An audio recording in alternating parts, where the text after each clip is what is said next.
Stacy's Extraordinary Words by Stacey Abrams, illustrated by Kit Thomas. Stacy is a little girl who loves words more than anything.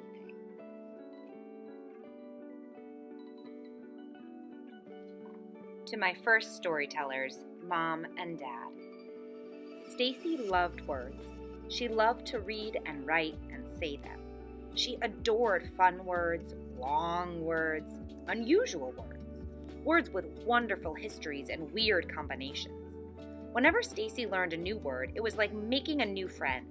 First, she would find the dictionary. Then she would look up where the word had come from and learn its secrets. Did any of its letters hide and stay quiet, like the P in ptarmigan, a bird that lives in cold northern regions? Or were they strong like the I in bright? Next, she wrote the word in her special notebook of extraordinary words. She practiced how to arrange the letters just right, how to sound them out. That's because she loved spelling interesting words most of all. Onomatopoeia. Pop! With her favorite words, she would try to remember their quirks. What made them special? When she saw a super long word like onomatopoeia, a funny word to describe the sounds of other words, she had to jump and sway.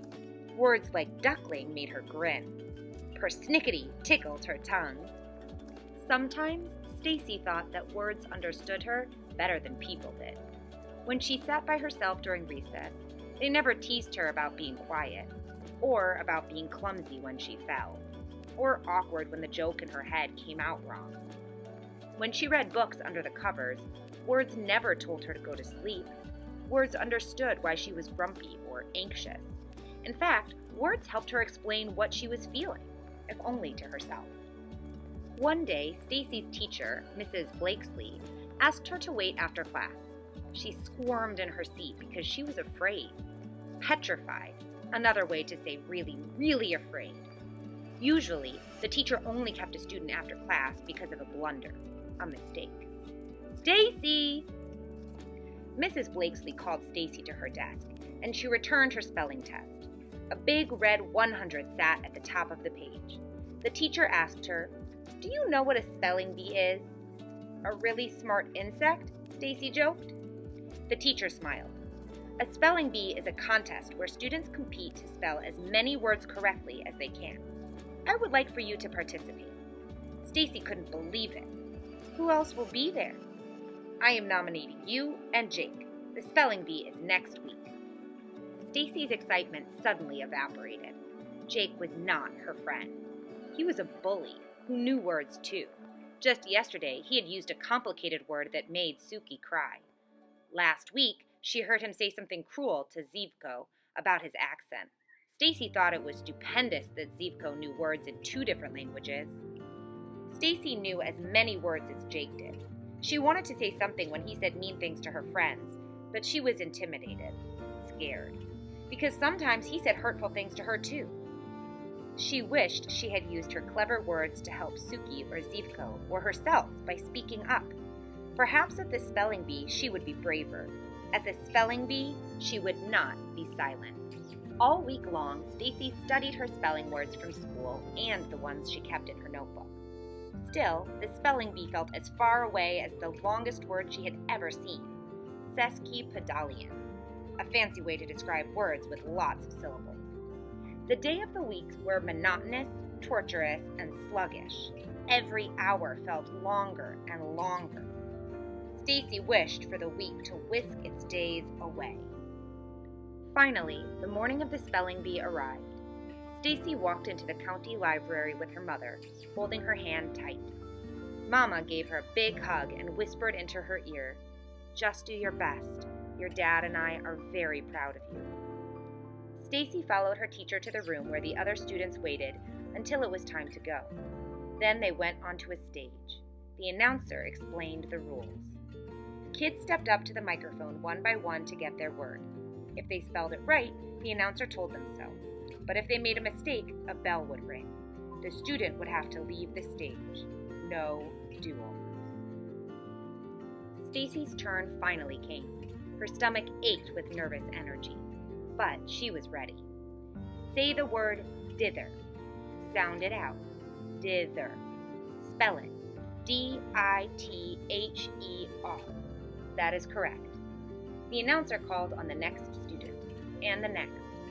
Promptly, enormous, shutter, transportation, craggy, reception, village. Finally, only 3 contestants remained, Stacy and Jake, and a girl from another school. The girl went up to spell her word. Ding! She had spelled chocolate without the second O. We are down to our final 2 contestants, the announcer told the audience. Jake took a long time to spell accept. Stacy got squeezed, but she remembered the lost letters she adored, like Q and Z. Jake tackled clambering. Stacy conquered disengage. Then Jake defeated geometry. Stacy returned to the podium ready to do battle with her next word. She repeated it. She pronounced it. She spelled it. INSTANTANIOUS.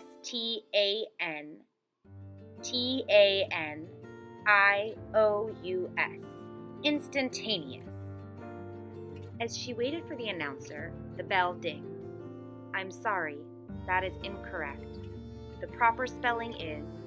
Stacy couldn't hear the rest of what he said.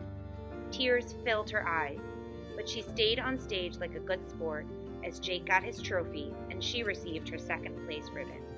Everyone congratulated Jake, and so did she. Good job. Jake laughed and rolled his eyes. At least I know the difference between an I and an E. Stacy felt embarrassed, but she refused to let Jake make her cry. Well, I misspelled my word, but I do know how to be courteous. You should try it. She turned away and went to find her mom. If today were like one of the stories Stacy loved most, she would have won. And Jake would have learned that words were a gift that shouldn't be used to hurt people. But things didn't always happen that way in real life. Sometimes change was harder, and it didn't happen right away. Stacy felt a hand brush at her cheek. It opened her fist and smoothed out the ribbon. Mama? She put a butterscotch candy on top, Stacy's favorite kind. You okay? I lost. But you came so far, nearly to the very end. Not far enough. I got the letter wrong, and I didn't win. I failed. You only fail if you stop, her mother reminded her. I know there's a word for that. You know it too. Stacy thought about one of her favorite words. Perseverance. Perseverance. Exactly. So let's go home and learn more words. There's always next year. Stacy imagined all the words she had yet to meet. New words and new ways to speak up and help others. She'd find them all. No, Mama. There's always tomorrow.